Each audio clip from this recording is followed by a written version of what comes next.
Nous sommes ici dans le nord du Loiret. La Javelière donc, se situe à une trentaine de mètres au-dessus de Beaune-la-Rolande.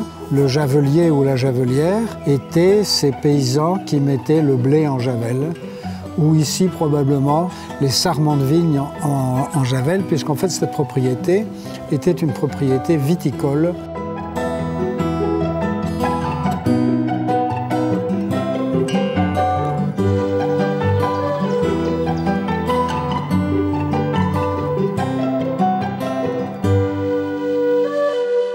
Les choses étaient relativement différentes par rapport à ce qu'on voit aujourd'hui. Il y avait des plantations tout à fait incongrues à proximité de la maison. La pelouse arrivait au-dessus de la terrasse et il y avait un petit muret qui donc constituait le premier obstacle quand on était sur la terrasse. La première chose qu'on voyait, c'était un mur. C'était pas très agréable. On a beaucoup changé les choses, beaucoup, beaucoup.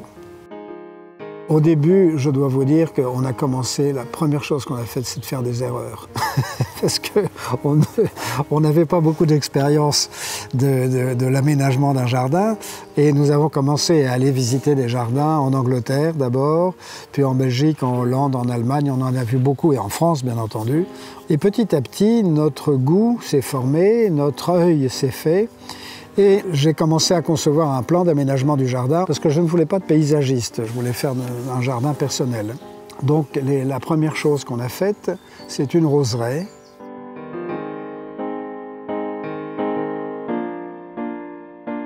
La deuxième, ça a été le jardin secret, qui est maintenant le jardin italien.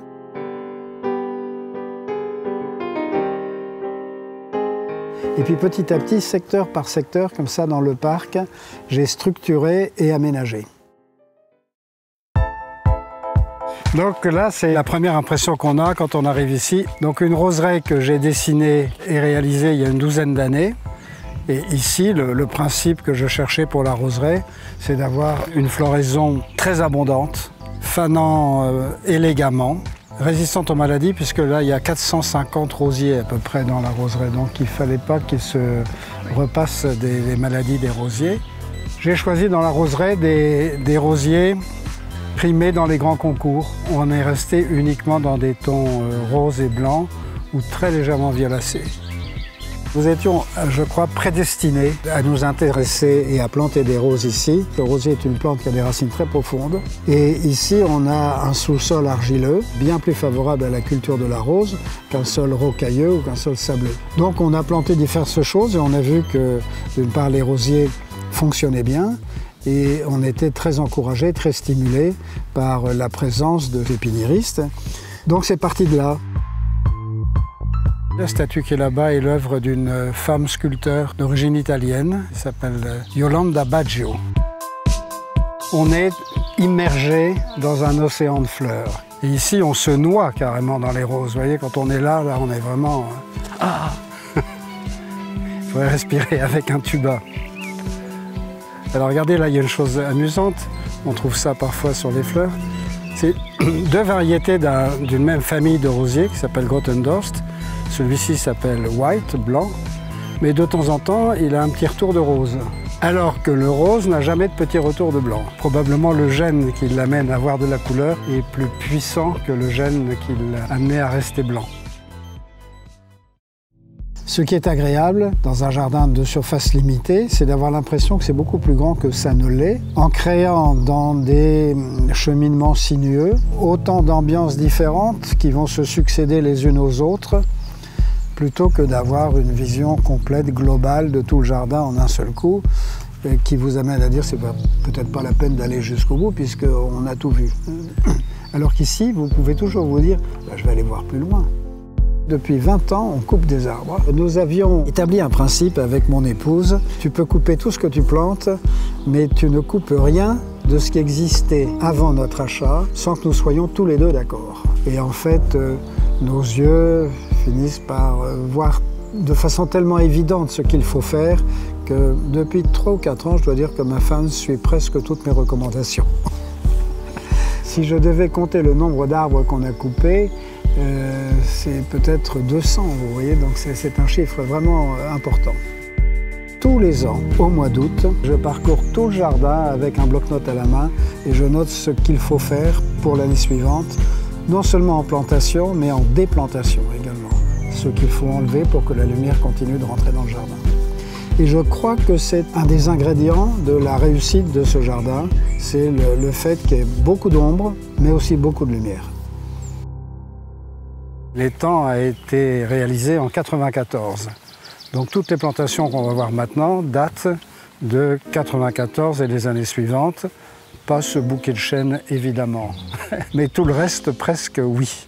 Et nous maintenons donc tout cet espace dans une ambiance assez naturelle pour laisser leur place aux marguerites qui sont spontanées, à toutes sortes de petites fleurs, les centaurées, les bleuets, etc. Et ça nous donne donc en mai-juin un très très joli spectacle. Alors ce que j'ai voulu faire ici, autour du plan d'eau, planter une collection de rosiers anciens.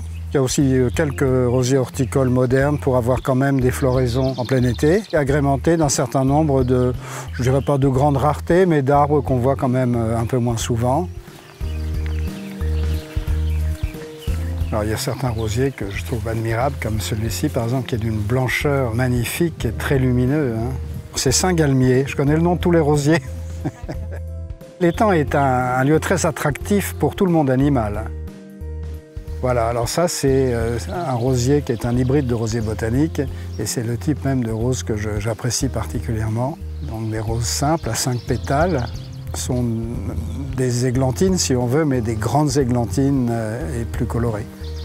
Parfois quand on plante des rosiers, on est attiré simplement par le nom de la plante. Bon, celui-ci je l'aime beaucoup, mais je l'ai acheté parce qu'il s'appelle Kathleen Ferrier, qui est une grande chanteuse, une mezzo-soprane, qui est décédée il y a déjà une quarantaine d'années ou 50 ans, qui avait une voix envoûtante. On nous demande souvent pourquoi l'étang a-t-il cette couleur particulière. Eh bien, c'est un fond argileux et l'étang est habité par des poissons. Il y a beaucoup de carpes en particulier qui fouillent le fond, soulèvent un peu l'argile et l'argile en suspension, plus les rayons du soleil donnent cette couleur bleuâtre ou verdâtre. Alors là, on est toujours dans la musique, c'est Mozart, ça, vous voyez. Mozart qui est très généreux. C'est un rosier qui est assez spectaculaire. C'est le genre de rosier qui est plutôt à voir de loin parce que l'effet coloré est puissant. Là, vous voyez donc association des lavandes, des roses et des marguerites. Alors la lavande va fleurir au mois de juillet, donc elle prend le relais des rosiers non remontants. Il faut que le jardin soit un régal pour les yeux, au moins de son propriétaire.